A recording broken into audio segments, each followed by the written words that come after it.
Welcome to the Investor Empowerment Series radio show, empowering your real estate investing with techniques, opportunities, and information, minus the BS and sales pitches. Now, please welcome the host of the Investor Empowerment Series, Joe Mueller, from the Tough as Nails Investment Syndicate. Joe Mueller.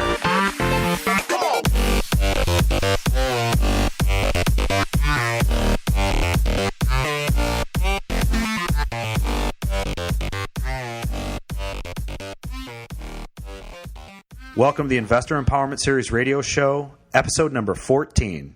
Yep, I'm still doing it, and I'm hoping you're still listening. Today's guest is Dan Breslin from REI Diamonds. Dan is a wholesaler as well as a flipper who focuses on 4 different markets nationwide. Dan's going to talk about how he started, what systems he uses, and what type of mindset an investor needs to have in order to build a multi-million-dollar business in the wholesaling industry. I got to admit, Dan is on fire right now. He's got 60 deals in the pipe, and this is one of the best episodes I've recorded. Stay tuned. All right, Dan, thanks for coming on the show today. Love having you on the Investor Empowerment Series radio show. Absolutely, Joe. Honored to be here. I was looking forward to this, all week since we scheduled it. Awesome. That's great to hear. So I know you're an active investor and wholesaler in not only the Philadelphia market, but also now in Chicago as well as, is it Tampa in Florida? You're down in Tampa? Yeah, we're in Tampa, and we're also in Atlanta, Georgia now. Well, you open up in Atlanta. One under contract. It has not sold yet. It's kind of a gray area deal. We have not found, broker to put it on the MLS yet down there. We do have some lead flow, and we got some pretty good team formulating there. You want to make some calls? If you know anybody, yeah, that'd be absolutely great, man. I do know a broker down there that's a good guy. Let me give him a call after we hang up today. I do want to talk about how the wholesaling works and kind of how your systems are all set up, but I kind of want to dive into what you're doing on the fix and flip range because I've heard some things and I've heard you're kind of diving into a new strategy for buying, fixing, and flipping some of these properties in these areas. Is that right? Not in Tampa and not in Atlanta yet. So, I'm always looking for partnerships where people are bringing strengths to the table, Joe. And so my main fix and flip business is in Philadelphia, and I have a partner who kind of handles that. He's more of a construction minded / funding, investor relations minded / dealing with much of the details of things like home inspections and, negotiations back and forth with the agents and staying on top of all that stuff.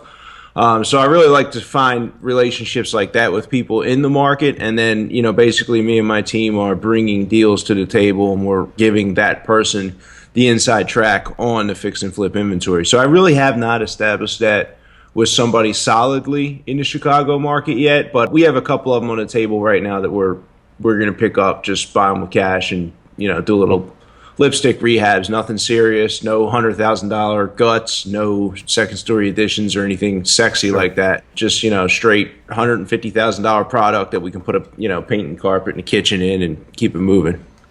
And are you doing some type of home buyer based seminars to attract some of these buyers, or that's still in the works? Well, we were putting that together, and it was seeming to work. And I'll be honest, Joe, it turned into a lot more work and not enough ROI for us. So we were conducting the seminars, and we're having people come in, and you got a little bit of a dichotomy. On one side, you have, the person who doesn't qualify at all, and now you're spending a lot of time babysitting, nursing, helping people reach a financial goal. And then when they're getting qualified, now all of a sudden it's like the house that I renovated is not on the right street, it's not in the right school district, it's not right for them. And now they've done the calculations, learned about home buying, and they run off and buy something from somebody else. So where we tried to duplicate like a Frank Montrose style, to sell our own properties, we did sell a few of the houses that way, and it was pretty exciting, and we got off to a great start, and we were getting a tremendous response. But then it didn't reach scale for us, and to be honest with you, Joe, our wholesale business probably doubled in that same time period since we had spoken about that and since we were on that mission for home ownership, and now all of a sudden we're all busy doing a ton of these wholesale deals, and that was an unexpected surprise, but pleasant. Sure, I understand. Since you brought it up, let's dig into the wholesale side. What's going on with your company as far as not only the Chicago market, but the other markets that you're in on the wholesaling business? One thing I learned, Joe, you got to be a direct mail, direct marketing master. So, like, I'll use every medium at my disposal to generate, maintain a brand presence and increase my response rate from the right qualified sellers who know that they're getting, an investor cash offer is going to be at a discount. I really try to steer all of my marketing in that direction so that I don't have, a lot of people will do these yellow letters and it's like, oh, it's some guy down the street and it's written by hand and you get like thousands of calls. Like, I don't have time for thousands of calls. My team doesn't have time for thousands of calls. We're not trying to have, lots of leads. We want lots of deals. So I do my best to cut down on, I want that seller to disqualify themselves. So instead of a FISBO guy calling me up thinking like, oh, some unsuspecting guy wrote me a letter on yellow paper by hand and in blue ink, bet you he'll pay some outrageous price. I don't want to have to spend 3 minutes hanging up on that guy or any of my other guys hanging up on that guy, speaking with them. These guys don't have 3 minutes to spare. Like, we have so many other legitimate qualified people with houses that need renovations, with houses that need, have some kind of deadline, tax sale. Typically, they all need renovation. So I try to steer my marketing that way through the direct mail, through pay-per-click advertising, through what I say on my website, the pictures I include on my website. So I really try to scare off the wrong client. And I think a lot of people who are just getting started, or even people who've been in the business a while, are like, no, I'd rather have tons and tons of people, and on the off chance that someone calls in and I can make the deal, and maybe I'm missing out on a few deals, but I know that we're also doing some pretty solid numbers with that strategy. So take it with a grain of salt. Sure, no, that makes sense. So what type of numbers are you seeing? Do you want to talk about in general the whole operation, or maybe just specific to Chicago? I'm curious, obviously, more about Chicago, but I'd love to hear about how everything's going in general, because I think you guys are doing quite a large number of deals, right? Yeah, I'm looking at the board right now, and there's probably 60 or so deals in some various stage of, contract signed and for sale, or contract signed and assigned, waiting to settle. That's distributed pretty heavily and equally now through Chicago and through Philadelphia. Philadelphia, as we speak right now in August 2016, is slightly ahead in numbers, but I've been there for 10 years. I've only been in Chicago for 2 years. Right. Sure. Tampa's ultra competitive. We don't have a huge team there, so the guy's doing well for himself there. We're putting steady deals on the board and getting them closed, and I think it'll be a matter of time until, or maybe a little longer than it took, say, in Chicago, before we're able to generate some real traction. But Atlanta, I believe Atlanta has the ability to go strong, just because it just doesn't have that same competitive style of market. Even though the market's hot, it's just not quite like Tampa. Everyone and their mother is been investing in Florida since it was a swamp. Right. Okay. That makes sense. Cool.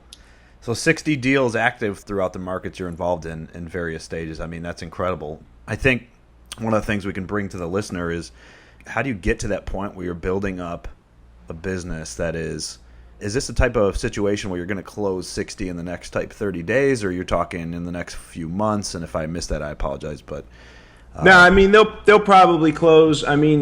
You know how it is. Sure, I do. Title issues, the deal falls apart. So some of these addresses, they're long on my whiteboard. They're there so long that I have to get a sponge with the the rough side that you use for getting eggs out of the pan to get the dry erase off, because it doesn't dry erase anymore. It's been there so long. Absolutely. So you're talking, I don't know, most of those deals will probably close within 60 to 90 days, and probably a handful, 5 to 10, will probably just not close. Maybe the numbers are wrong. Maybe the title is unclearable. Any of the above. How often are you finding title issues? I'm just curious. More than one would think as a wholesaler, maybe just getting started, or is it not that significant?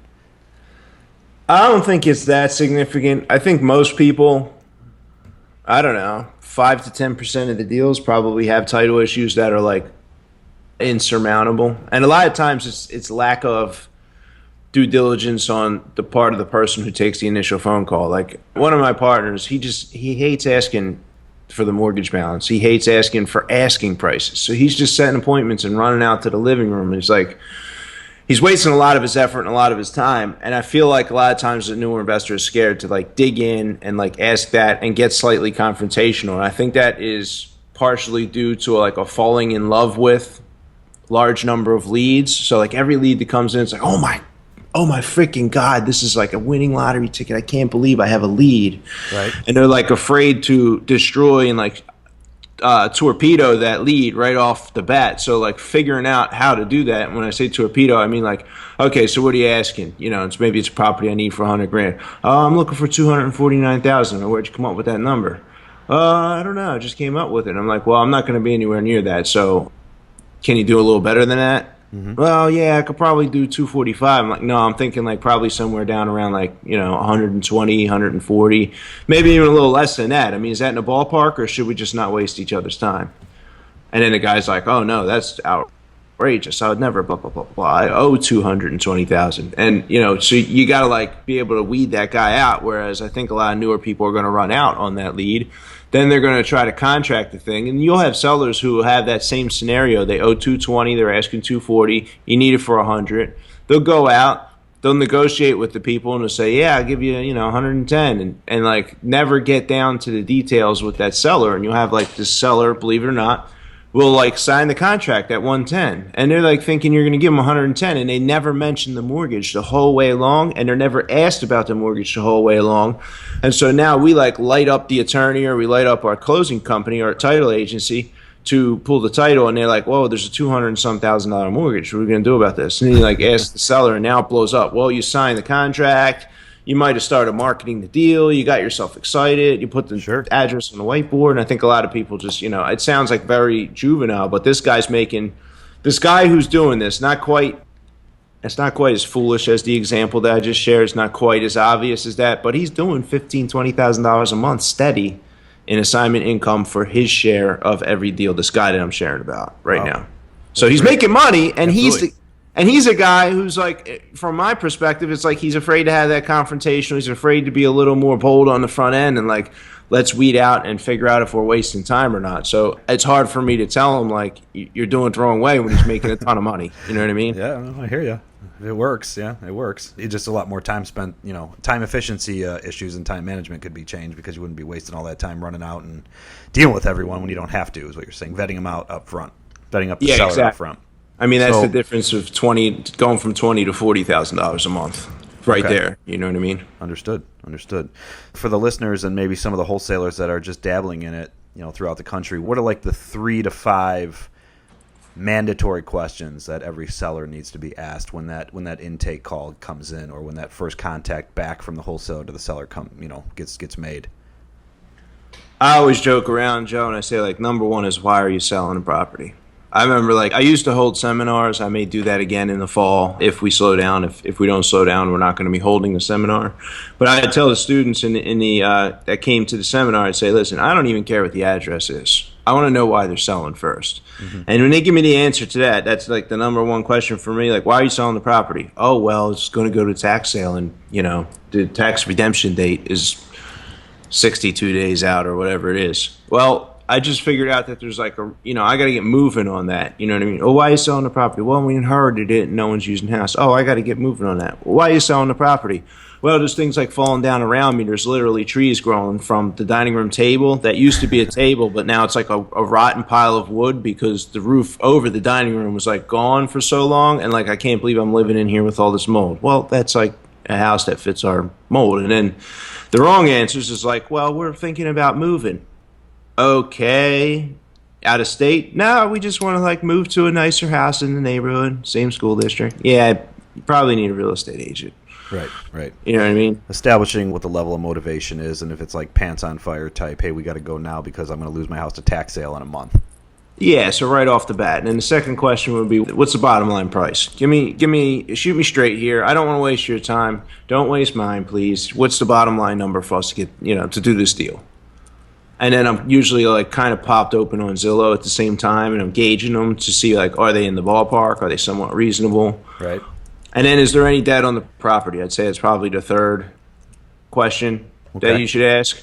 And notice none of those was the address, right? So like a distant fourth or fifth would be like the property address. Okay. I guess somewhere in there, I'm minimizing that a little bit, but Sure. From importance, I want to know why they sell, and I want to know what their price is, their asking price, and I want to know the debt. Yeah, I want to know the debt. Price, the debt. I'm sorry, the debt. Yeah, price, debt, motivation, and then I want to know the address. And somewhere in there, I guess if I'm gauging the price to figure out if it's going to be a waste of time or not, I'm going to obviously have to have the address to punch that into. But you got to watch. These sellers are going to get into like telling you about the water heater was done in 2009, and they think this adds value.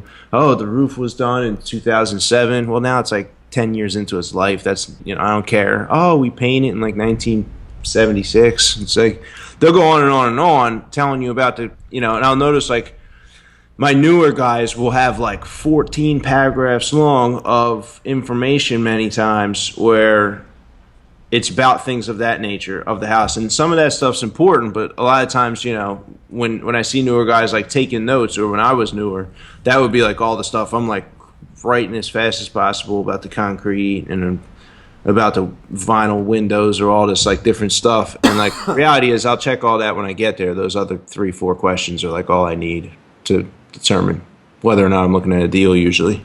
Right. No, that makes a lot of sense.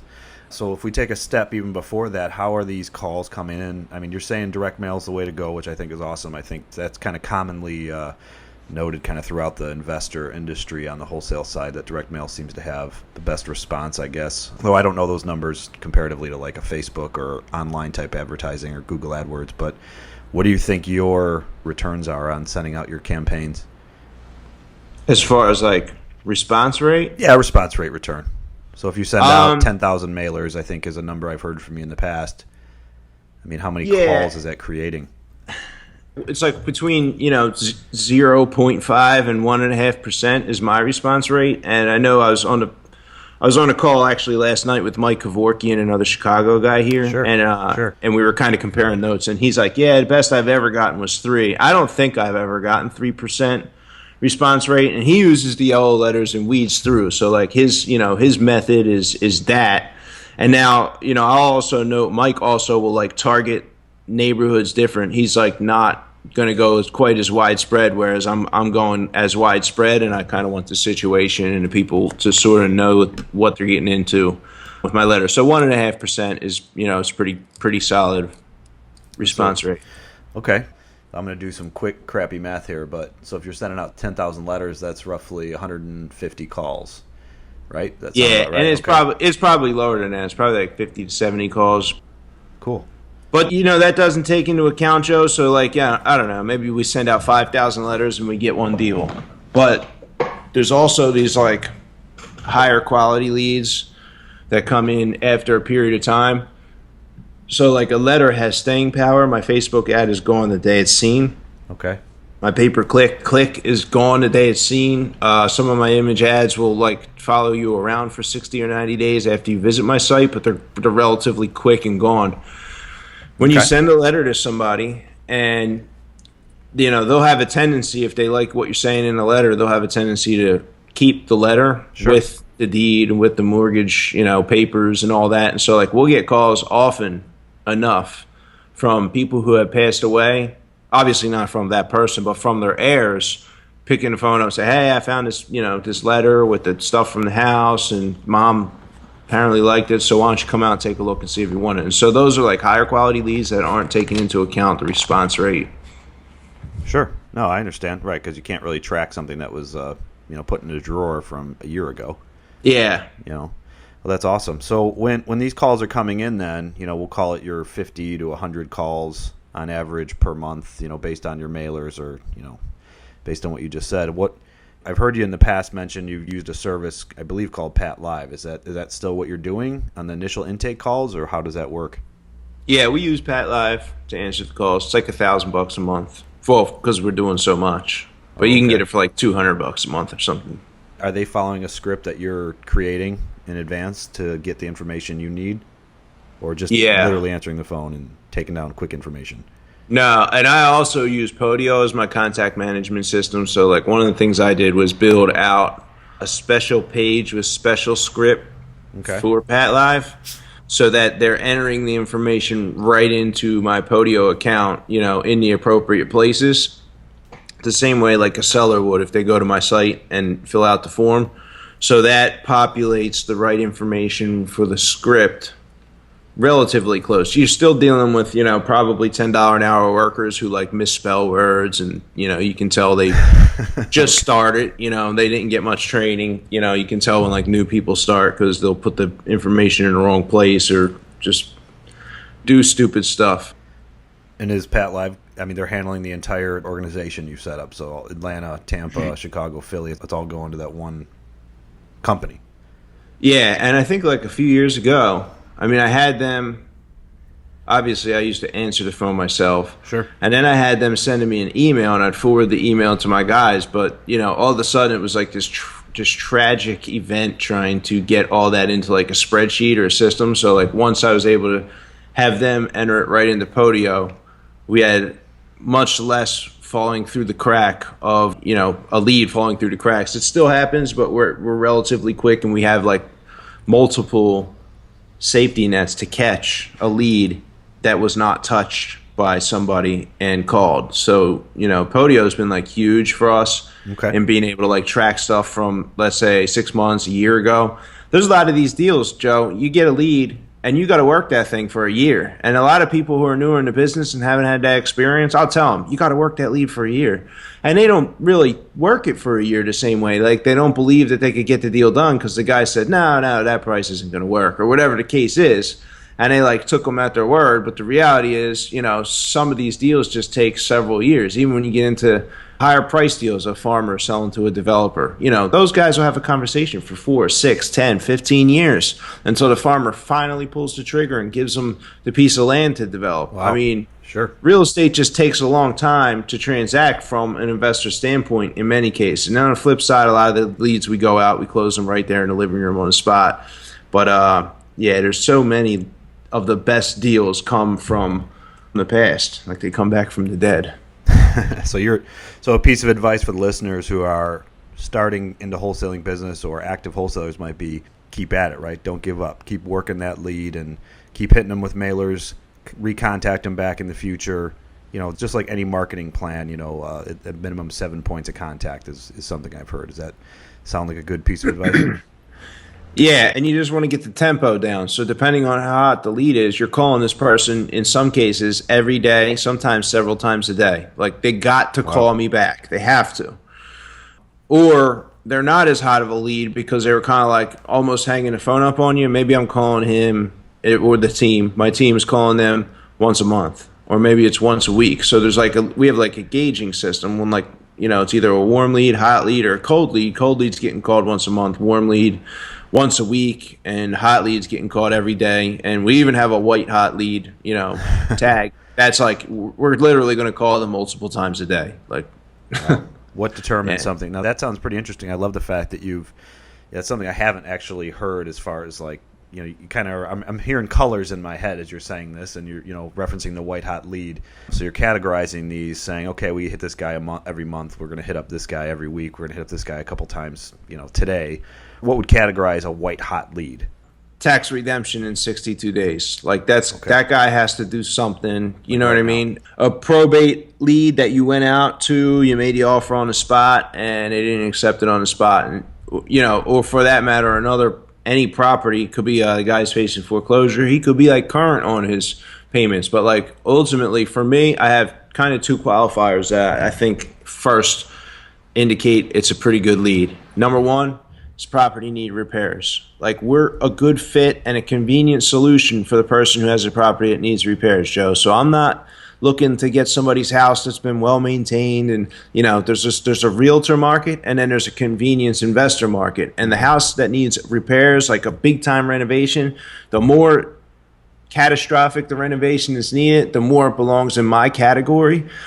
That's number one. And then number two is, and less important, well, I guess number two is, do they have the equity to sell? So if they don't have the equity to sell and it's a short sale, I know I can get the deal done over a longer period of time, but I know it's just harder to get to the money on a short sale. So if they have the equity to sell and the property needs repairs, especially if it's vacant, vacant could or couldn't be, an indicator.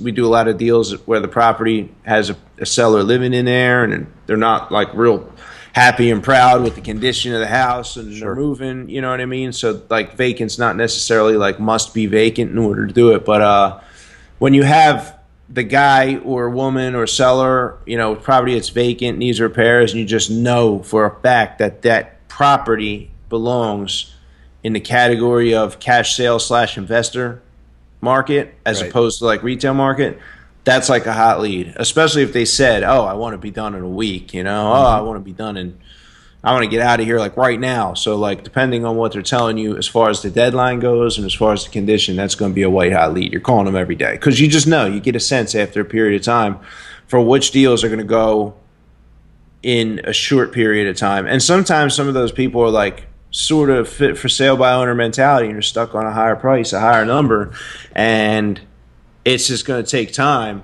and calling them every day, you might piss them off. You know what I mean? Sure. So you got to have a sense for like, okay, you know, am I calling too much? I might call every day. It might be white hot, and the guy's like still not making his decision, or he's still at the same place. So I might like recategorize him down to like a hot lead, and then, you know, every deal, say there's like 30 deals on my hot lead list. Right. Maybe I'm not calling everyone every day. Maybe I kind of have a sense of what I said to them on the last conversation. I see the address. Oh, yeah, I don't need to call him today. He said he was going to be good Friday, but, you know, I didn't quite decategorize him to warm lead, which would be like once a week or less, you know?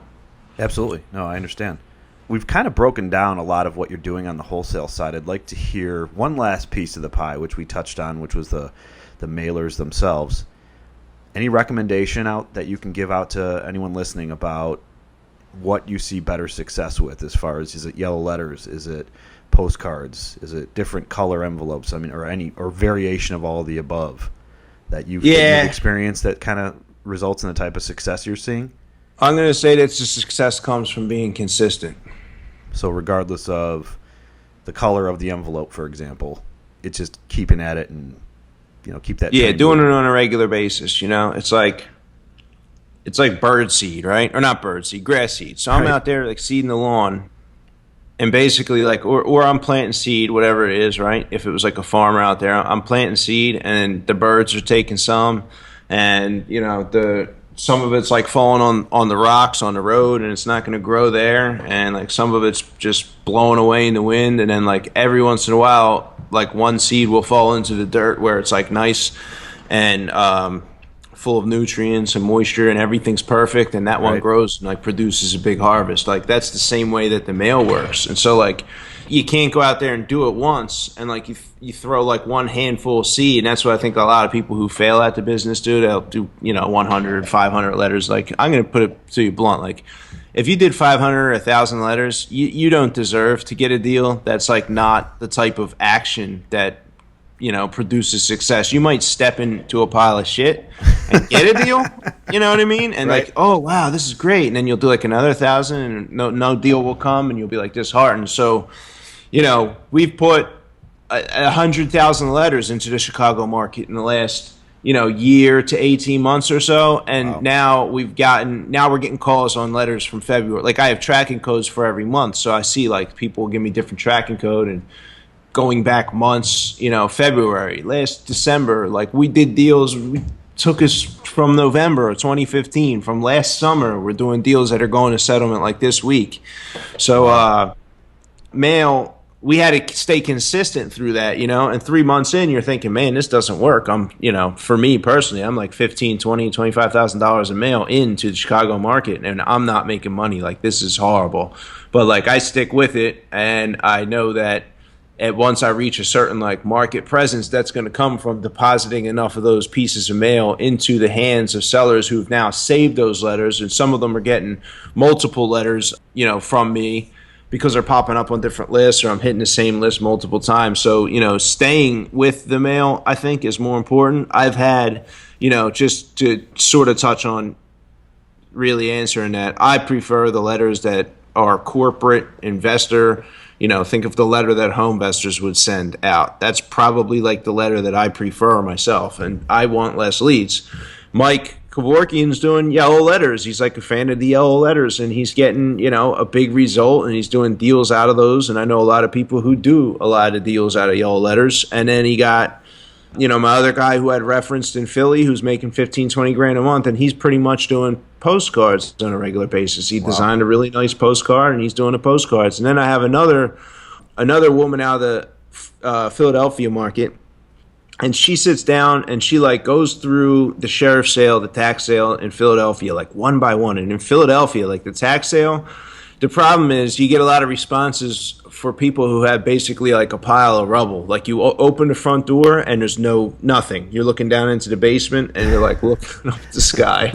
There's no back. There's no nothing. It's a front wall. Like that's happened so many times on that list. I don't even mail the tax sale list in Philadelphia anymore because it's all crap. Well, she goes through and like she will pick, 20 out of the 150 one by one, picking, and she will sit down with her invitation envelopes, the pink, the yellow, the pastel green, and she'll hand write these little like invitation looking letters and pop those in, and she's doing, consistent. She's consistently probably, I'm not sure what her numbers look like today, but when I was, close to her business a year or so back, she was doing 1 to 2 deals every 1 to 2 months, and they were typically nice deals. They were like, 18, 20, 30 grand assignments in more desirable gentrifying neighborhoods in Philadelphia. So, you take it for what you will. Like any one of those above that we just mentioned, every one of those that you asked in the question, they'll work.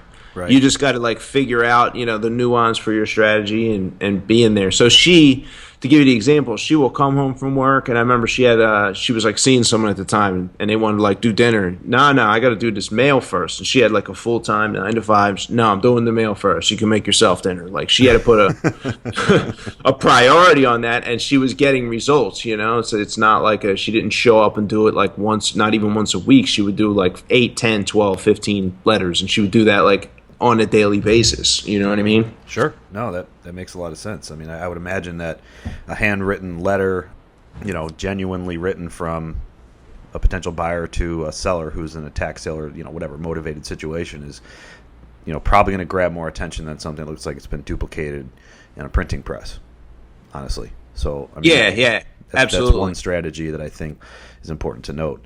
You also brought up, I find interesting, and I think could be something other people could possibly utilize in their own business, is the tracking code. Is this like a number you're just placing on the letter, like maybe the date it was issued or something, and you just ask them of that when they call back to you? Yeah, I actually have like a whole separate thing set up in Podio. So like when my whole mailing list goes out, I'll put the tracking code, save it in a column in my Excel spreadsheet, and then I have my mail code app in Podio, which is nothing more than like the person's name, address, property address, and then the tracking code field. So really it's like 7 fields when you break down the zip, the city, the street, all that, right? 7 or 8 fields in Podio. Yeah. And I upload the whole list as records all at once so that when you search in the address bar of Podio, 2217 South Springfield Avenue, once that person calls back, the lead will show up there. And also right below that in the search bar will show up a record in the mail code app. And so I click on that, and then I can see, oh, this was, such and such PHL, Sure.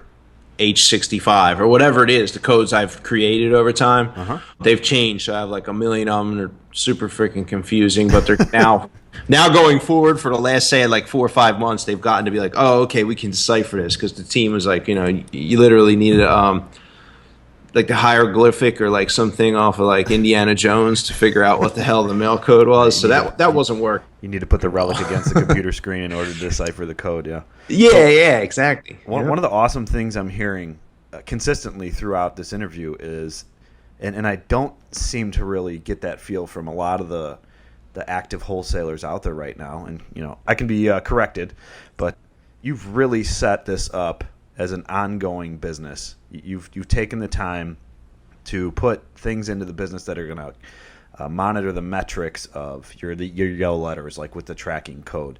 You've got specifics with Pat Live or whoever's answering your phone on the fields that they need to enter. You've got specific questions that need to be asked, and you're kind of like rinse and repeating that cycle over and over and over, and it's created, from what I see, a large amount of success in the wholesaling industry, which is incredible. So I commend you on that. But I also want to point that out to the guys that are out there, throughout the country that are doing wholesaling or starting in wholesaling. I mean, this is the type of stuff that needs to be considered before you just throw out 500 letters and hope for the phone to ring, like what you brought up earlier, right?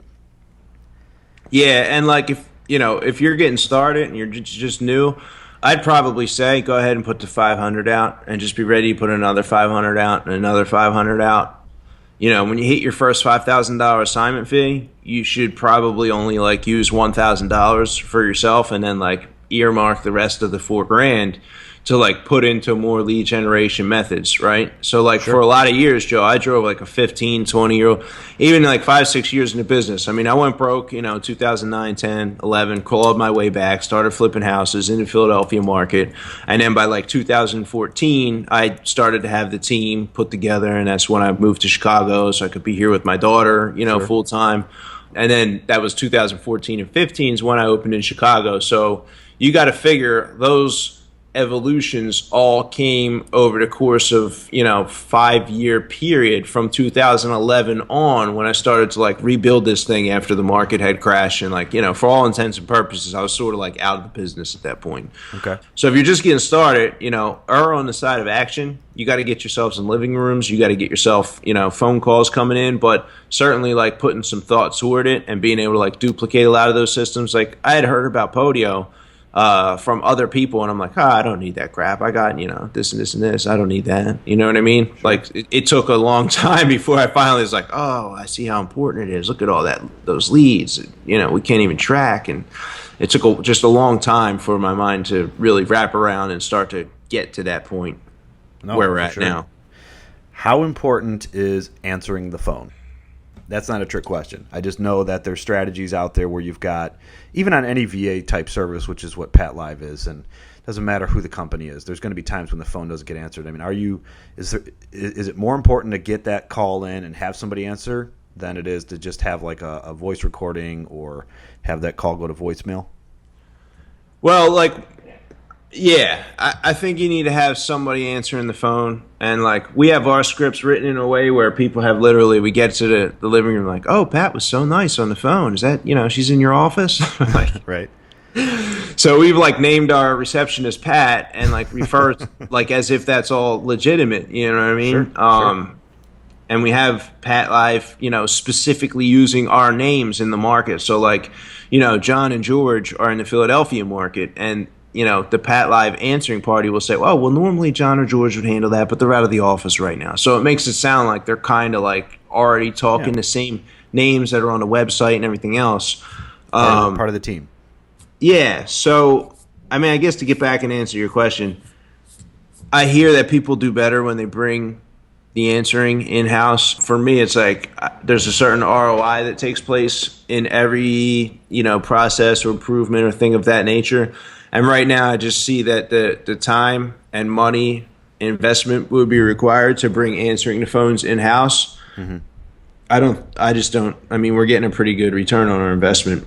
Yeah, no, it makes sense. Right now, how things are set up. So that's why. Is that like a 24/7 operation on the phone? I mean, people calling at 2 a.m. and someone's answering? Or is it? Yeah, we haven't gotten any at 2, but we'll get them at 6:30 in the morning. You'll get them at like 10 o'clock, 9 o'clock at night. So, sure. Depending on somebody's schedule, right?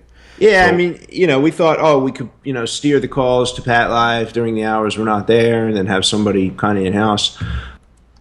Every time I go to look for an office or something, I just get called back, and we're in the middle of doing a whole bunch of deals, and I have decisions to make, so I really haven't had the time to dedicate to building that system out. But that would be something I want to test out and try so that I'd have a better answer for you next time. Sure. No, that makes sense. I guess what I was asking is Pat Live running... Are they covering all those time frames that aren't 9 to 5? Is it like a 24-hour answering service? Oh, yeah. Oh, okay, cool. Yeah, I didn't know. Yeah. I've heard about Pat Live, and it sounds pretty interesting. It sounds like a good part of the team for a wholesaling operation when you're doing direct mail and these online campaigns, whatever your method is for finding motivated sellers. But I didn't know if that was like a 24/7 thing, which is great.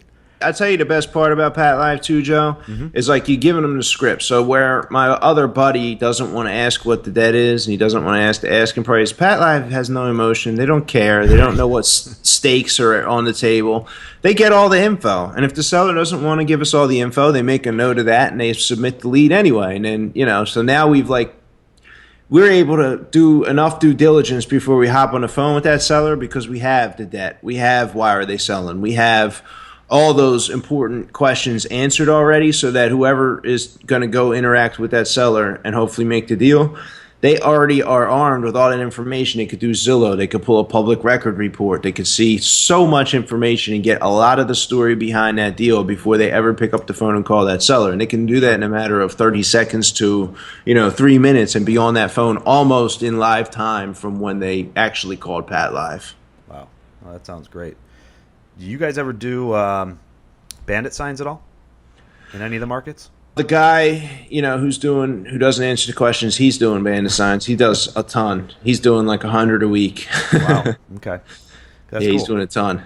So yeah, we're touching on a couple different methods of how some wholesalers can get started and continue to build their business. And what goes along with what I brought up a few minutes ago on how you've structured, and systematized your situation. I mean, what's your thought process on investors engaging with some type of a mentorship program or having a mentor? I know you said you're teaching some seminars, so obviously sounds like you've done some of that.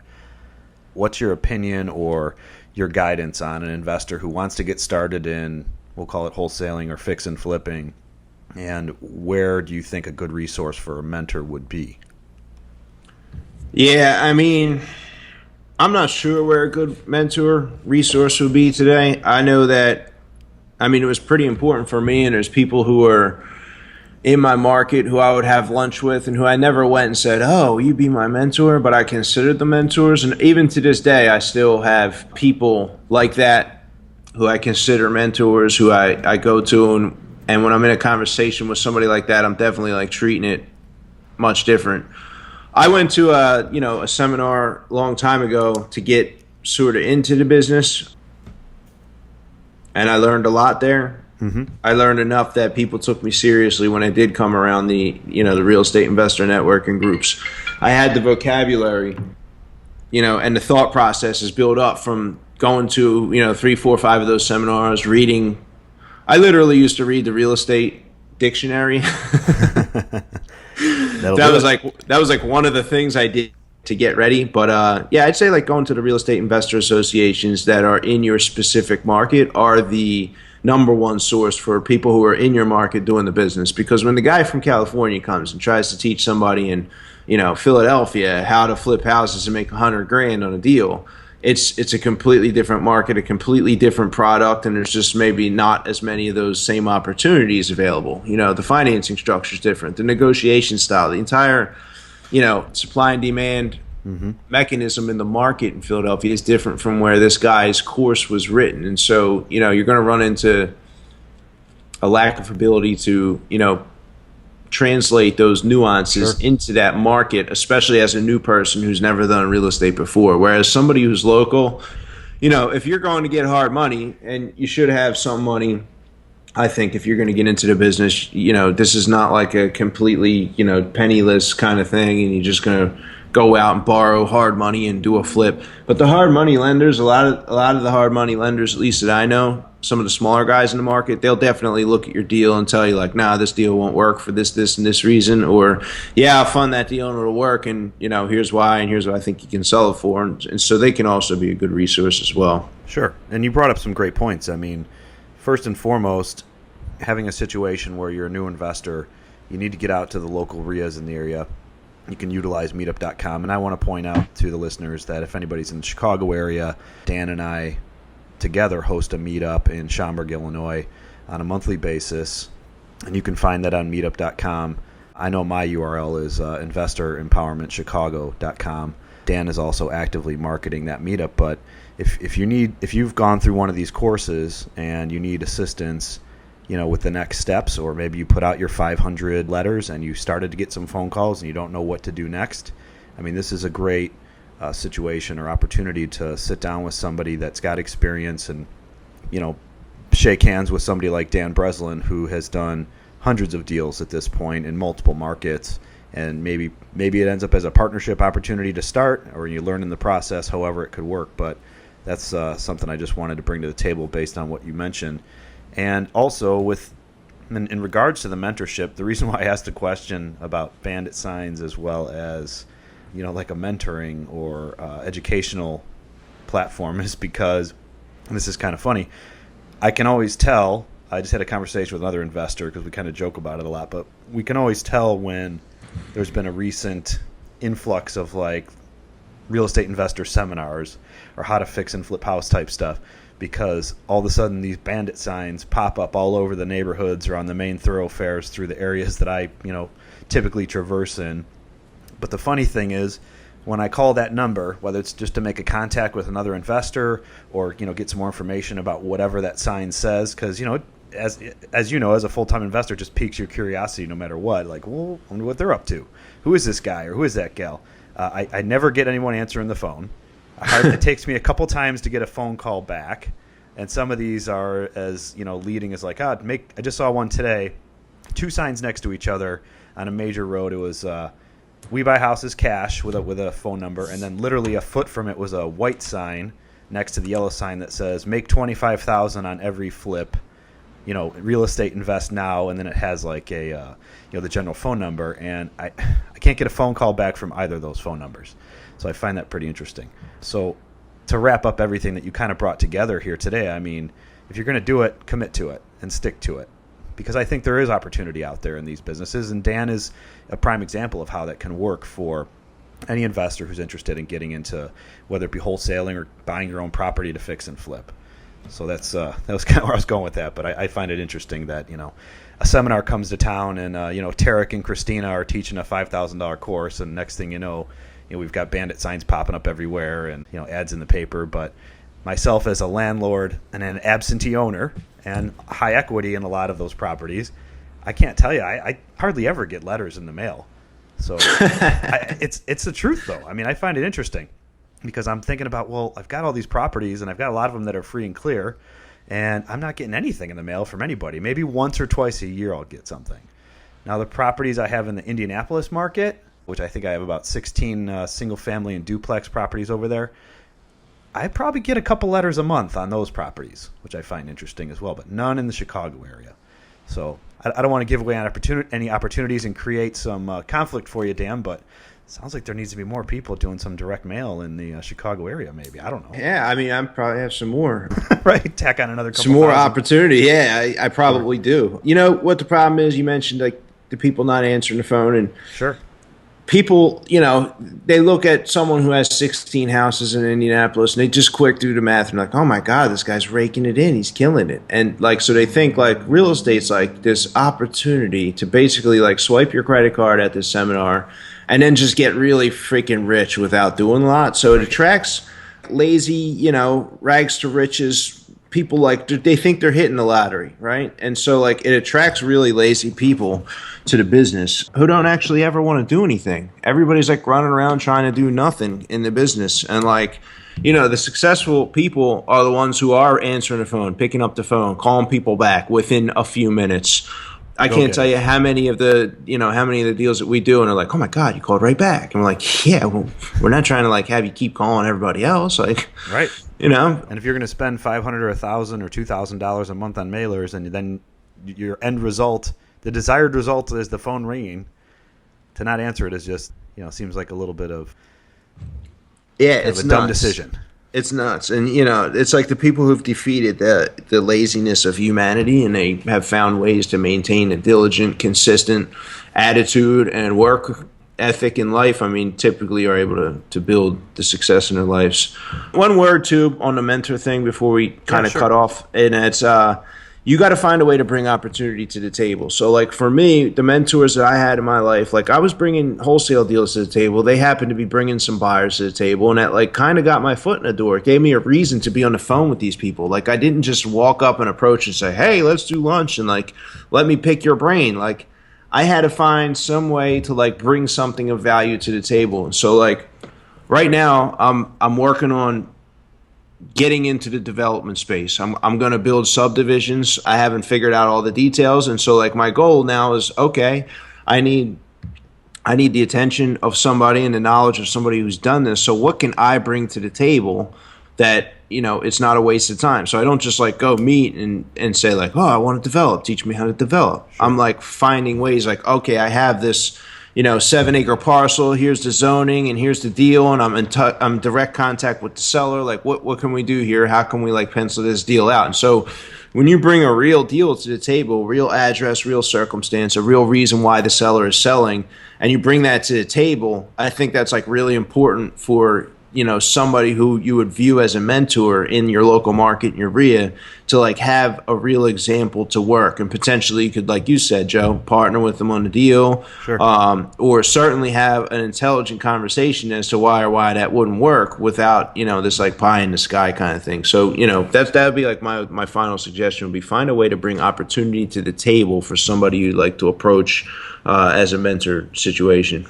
Right. That's some of the things I hear, and I think is a common mantra in the real estate investment world is, if you find the deal, the money will come type situation. And maybe this isn't the same type of thing because it's not necessarily the financial concern, but it's actually structuring the contract, assigning it, or wholesaling it through a double close that, you might need help with as an investor. And there's guys out there that can do that, but there has to be an opportunity in it. And I appreciate you mentioning that.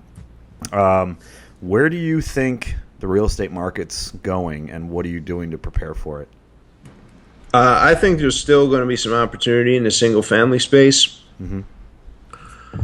We haven't had enough housing starts over the past 5 or 6 years, so I think that the market's going in. There's a vacuum. There's this place for millennials as they're buying houses, echo boom generation, people in the age of 25 to 35 years old now who are going to be getting married and having children and moving out of the cities and out of these rental properties that are so popular and huge right now, and they're going to want to have kids in better school districts. And I think there's an opportunity coming up over the next 5 to 10 years if I can master the building of an economically viable, lower price product, right? So sure. Like how many, $700,000 houses in Chicago can you sell? I'm sure that's a good way. So my goal is figuring out how to like build a system, develop a system for land development and finding a way to succeed in that space. Awesome. No, I love it. That's great. And that's exactly what I wanted to hear. What type of common pitfall or piece of advice can you offer to an investor that you've experienced that maybe they could avoid? And I'm talking in general, wholesaling, fix and flipping, whatever. A little tidbit maybe that you've experienced like as a worst case scenario or a deal went south, something that could be preventable. Any advice on that or recommendation they could take into consideration next time they look at a deal or buy a house? You should probably buy the house lower. I think like most new investors, probably bid too high, or they're just so hungry for a deal that you get into something, you sign a contract. I see it a lot of times with wholesalers, just signing a contract up at just numbers that will never work. So, a lot of times there's a certain amount of squeamishness that people have when it comes time to like really make the offer on a property. Right. Especially for the first couple of years until you figure out that properties are, only worth that amount in that condition. So it's funny you mentioned that because we had a guest on a couple episodes back, and he said, if I make an offer and it doesn't and I don't feel like squeamish about it or a little nauseated when I submit it to them, then I didn't make a low enough offer. Agreed. Yeah. That's awesome. All right, we're going to start wrapping it up. I appreciate all the time you spent with me today, and honestly, it was an awesome podcast, and I really appreciate the fact you were open and willing to discuss kind of the intricate systems you're using in your wholesale business, because that's not necessarily trade secrets, but that's how you run it, and you don't want to just put it all out there for everyone to duplicate, right? Create your own competition. Can you just tell me what you think whether you have a favorite book or maybe a podcast you're involved in or you follow, or an educational source you can recommend for other investors to obtain to just learn more about real estate investing anywhere in the country? Yeah, I follow a variety of real estate investment podcasts. I check out the Bigger Pockets podcast. Sure. I check out your podcast. I check out, obviously, I check out my own podcast, the REI Diamond Show, as I create them, which you've been on a few times. Yeah. And then as far as, I'm trying to think if there's a few other ones. Joe McCall, I'll check in on his podcast. It's like I'll find a variety of little nuggets in these different podcasts, and sometimes you have to listen to the whole thing in order to get like the one nugget. And I'll go on and off with that. Sometimes it'll be a week or two where I'm all about it, and then it's just I can't stand to listen to another one because they're pretty much saying the same thing after a while. Yeah, and then you check back in with it a few weeks later, it's like your knowledge sponge is all wrung out and ready for some more. So I really like those. I read a book a few years ago, and it was a pretty cool book that kind of put me on my path, gave me some good negotiation techniques, and it's not really relevant as much now as it was then, but it was Making Big Money in Foreclosures by Peter Conti and David Finkel. Okay. And the way I came across it was like these guys called me out of the blue, and he's like, I'm going to send you this book for free. And he sent me the book for free, and I was like, cool. And I remember reading the book, and I was on the bus at the time. I was taking a Greyhound up to meet this potential business partner in northern Pennsylvania, and I was supposed to stay there for the weekend. I think we were doing a couple of the seminars, and like I just had this feeling that I wanted to get off the bus and start knocking on doors and doing deals like en route to the it was like so inspiring at the time. And you know, I read it now, and it's like it's not quite obviously the same impact for me, but in the beginning it was really cool. It was really a cool book, and just the way it was well written. And just easy. One more time, what was the name? Making Big Money in Foreclosures by David Finkel and Peter Conti, Conti. Awesome. And then you mentioned your podcast. What's the best way for the listeners to get a hold of you on? I'm sorry, not get a hold of you, to listen to that podcast. You can search, I believe, REI Diamonds Show on iTunes and subscribe there, or you can go to my website at www.reidiamonds.com, and you can put your email in. I can send a weekly new episode notifications, and also when you put the email in, you get a chance to download a PDF I wrote, my book, which was How to Become a Wholesale Real Estate Master. Awesome. That's great. So anybody listening can head out to that website, download that PDF as well, which is incredible, and I think that'd be a great start for people that are looking to get into the wholesaling business, or maybe just educate themselves more on how wholesaling works.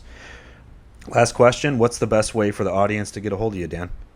If anybody has something specific to get a hold of me, there's a Contact Dan form and a link at that site I just shared. So that's reidiamonds.com. And also, if you have a property for sale you'd like me to take a look at, there's also a link to submit deals there, and they will actually, by providing the details of the deal in that form, it will come directly into my Podio account, the same way Pat Live and those leads come in, which I personally look at every single one of those leads and work every single one of those deals with my team.